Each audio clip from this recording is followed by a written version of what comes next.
Kejadian tragis dialami balita berusia 4 tahun dihabisi nyawa oleh ayah dan ibunya.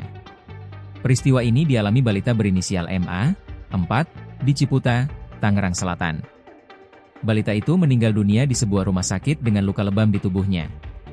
Kejadian tragis menimpa balita ini menggemparkan publik. Ternyata yang membuat balita itu tewas tak lain adalah ayah dan ibu kandungnya sendiri.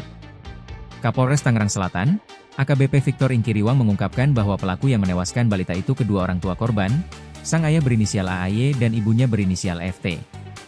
Kini orang tua korban itu pun ditetapkan sebagai tersangka dalam kasus kekerasan fisik terhadap MA, anak kandungnya sendiri.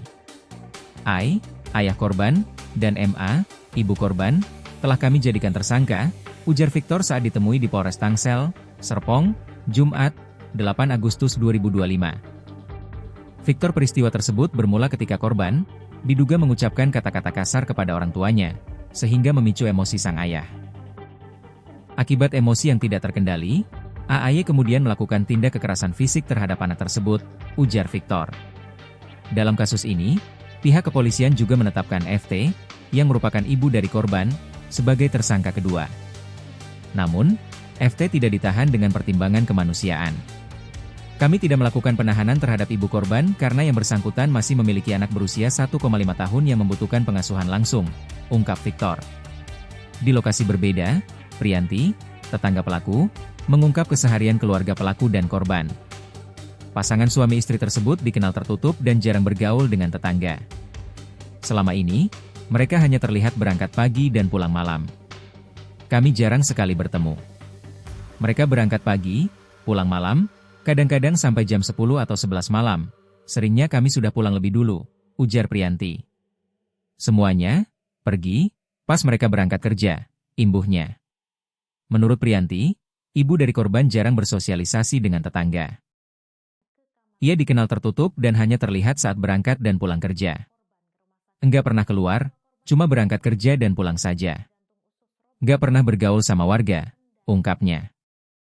Berbeda dengan sang istri, suami korban kadang masih terlihat berinteraksi singkat dengan beberapa tetangga, termasuk dengan suaminya. Priyanti mengatakan tangis anak yang kerap terdengar dari dalam rumah sempat membuat warga curiga dan mengetuk pintu, namun selalu mendapat jawaban singkat dan menenangkan. Kalau bocah nangis, paling dijawab, "Nggak apa-apa, Bude, nangis aja," kata Priyanti. Lebih lanjut, Priyanti mengaku baru mengetahui kabar meninggalnya bocah malang itu setelah pelaku menelepon, menyampaikan bahwa anaknya meninggal di rumah sakit dan meminta izin untuk memulangkan jenazah ke kontrakan. Awal mulanya dia nelpon ke sini, bilang, "Anak saya meninggal di rumah sakit, boleh nggak dibawa pulang?" ujar Priyanti. Menurutnya, warga sempat mengizinkan, meskipun belum tahu secara pasti apa yang terjadi. Mereka pun menunggu hingga pukul 1 dini hari, namun jenazah tak kunjung datang. Namun, bukannya jenazah yang tiba, tak lama kemudian justru polisi yang datang. Dari situlah terungkap fakta bahwa korban diduga meninggal akibat dianiaya oleh ayahnya sendiri. Ditunggu-tunggu sampai jam 1. Malah tiba-tiba polisi yang datang, lanjutnya. Saat tiba di lokasi, polisi langsung menyampaikan bahwa telah terjadi dugaan pembunuhan. Polisi bilang, "Di sini tadi ada bapak-bapak Batak nggak?" Terus bilang, "Di sini ada pembunuh."